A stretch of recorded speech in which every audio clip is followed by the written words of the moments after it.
red light, man. It was so good. My parents always said, Nick, you don't know what you can achieve until you try it. And the doctors looked at me and said, he's not going to walk, he's not going to go to school, he's not going to do anything in his life. And then my parents, they just loved me like crazy and said, you got to try. Try this, try that, try this, try that. And I'm thinking sometimes like, Mom and Dad, you're crazy, man. I have no arms, no legs. How would I ever be able to do this or do that? But they encouraged me and they loved me. And as human beings, we're waiting for stuff like that. We all want love. Everybody say, love. Very good.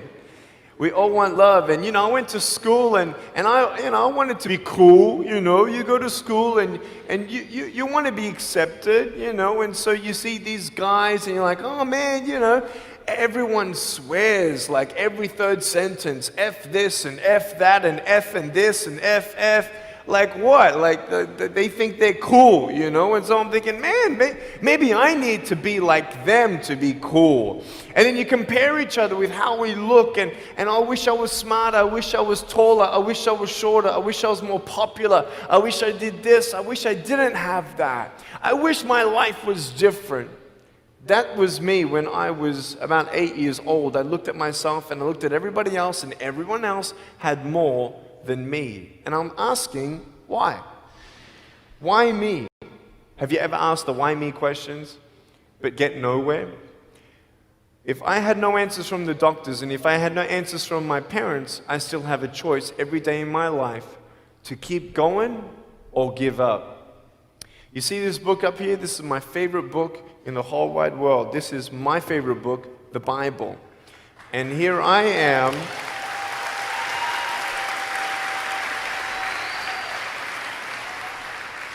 And here I am, and for me, that's my full potential in all that I can be here on earth. And so encouragement takes me closer to all that I can be, and discouragement takes me away.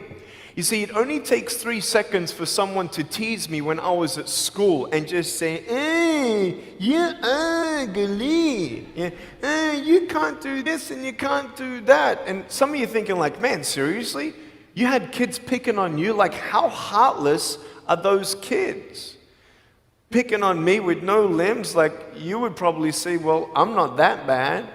I wouldn't pick on a kid with no limbs. But why would you pick on anyone? Well, because it's fun. It's just culture. Okay, we'll get to that.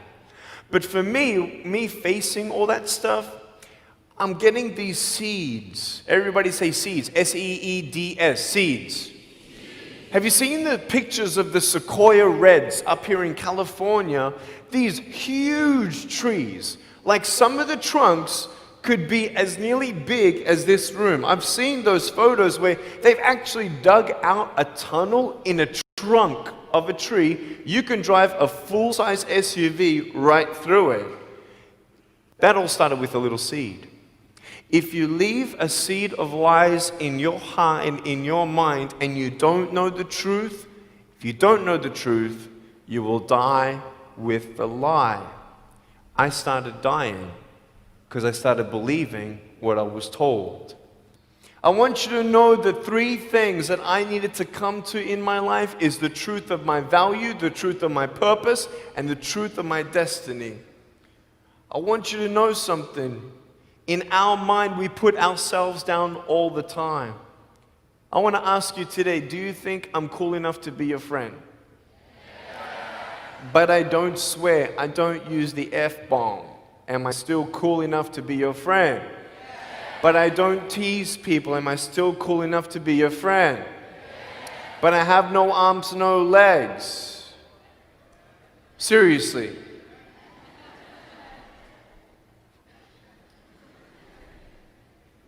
You would be my friend even though I have no arms, no legs. So you're telling me it actually doesn't matter, right? If it actually doesn't matter for how we look, then why do we tease each other for how we look if it actually doesn't matter? Why is it that we look ourselves in the mirror And we see us, well, we're having fun. Oh yeah, man, we're just part of culture, man. I want you to know that you might be playing around. I could pretty much say that 98% of you have teased someone in your life. I tried to commit suicide because of people who thought they were having fun, not knowing the hell that I was going through. The people you're teasing, what if the person you're teasing is the person who's thinking of committing suicide? What if the person you're teasing is the one who's tried to commit suicide, who hates their life because of you? You don't know if the person you are teasing is the son or daughter of a drunk at home getting abused. And all they need is someone like you to keep on pushing them this way. We need hope. So find something else to do. Find positive things in your own life. I don't care about how you look. I will never, ever, ever tease you. I will never tease you. I could tease you. I could be tough. People thinking that bullying is tough. It ain't tough. My wheelchair, this is tough. This thing, man. I'll tell you something. You ready? This wheelchair. This thing's so tough. When my friend built this for me, he said, "You're gonna love it." I said, "What, does it go fast?" He said, "No, but it's tough." And I said, "Well, what do you mean?" He said, "You'll find out." The torque in these motors at the bottom, at the back, this thing, if someone's holding it, I'm telling you, it can go 90 degrees. I went 80 degrees up, all right? Someone's holding me to make sure I don't tip back. My wife, she loves shopping with me because she just jumps on the back and we go shopping. Like, she just shops and shops because she doesn't drop, right? We just go and do it. It's fun. Now, what I tried one day to do, you'll never believe me, maybe you will, just know that every word that comes out of my mouth is not an exaggeration. One day, I needed to move a car. So I got my wife to put my car, my 66 Chevelle, in neutral. It's a 2.5-ton car. And I backed it back with this thing. Just like this, like nothing. This thing is tough. Guess what? The definition of tough means it's strong. To show your strength, you need to do something that's difficult.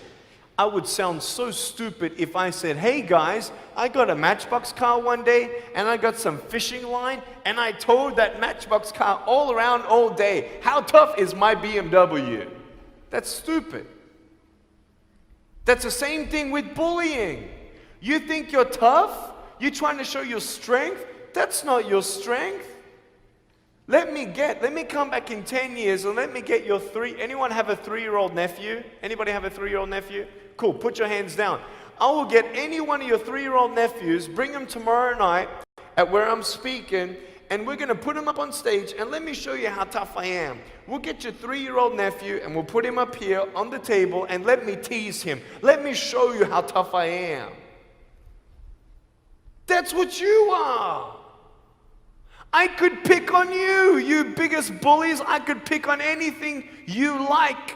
Any singer, any music that you like, I could tease you. I could tease your family. I could tease your friends. I could tease about the movies that you think are really cool. I could tease anything about you. I could tease you about your nose, your eyes, your teeth, your chin, your hair, your ears, your elbows, your knees, your whatever, man. I can tease you about anything. It ain't hard, just like you can tease me. You want to know what tough is? Go to the people you teased and say sorry. You want to know what tough is? Go up to the people who still tease you and say, "Hey, stop it. I forgive you, but please stop it." That's tough. I want you to know something, the truth of who you are. I don't care what job you get. I don't care. I don't care how smart you are, everyone. I don't care. I don't care. I love you and I believe in you. I don't care if you end up being a janitor in this school. I'll tell you why. Because the janitor in my high school inspired me to be a speaker. He changed my life. He said, you should be a speaker. You know what I said? You're crazy. He said, no, really, you need to be a speaker. I said, stop it, man. 4 months later, he twisted my arm, and I said, yes. I spoke in front of 10 people, then another 10, then another 10, then I found myself in front of 300 sophomore students. And 3 minutes into my speech, half the girls were crying, and one girl in the middle of the room started weeping, and she put up her hand and she said, I'm so sorry, can I come up there and give you a hug? And in front of everybody, she came up and she hugged me and she cried on my shoulder and she whispered in this ear, thank you, thank you, thank you. No one's ever told me that they love me. No one's ever told me that I'm beautiful the way that I am. It was because my parents told me that I was beautiful that I'm still here. Some of you don't have those parents, and that's why I'm here. I love you, and you're beautiful just the way you are. Never, ever give up.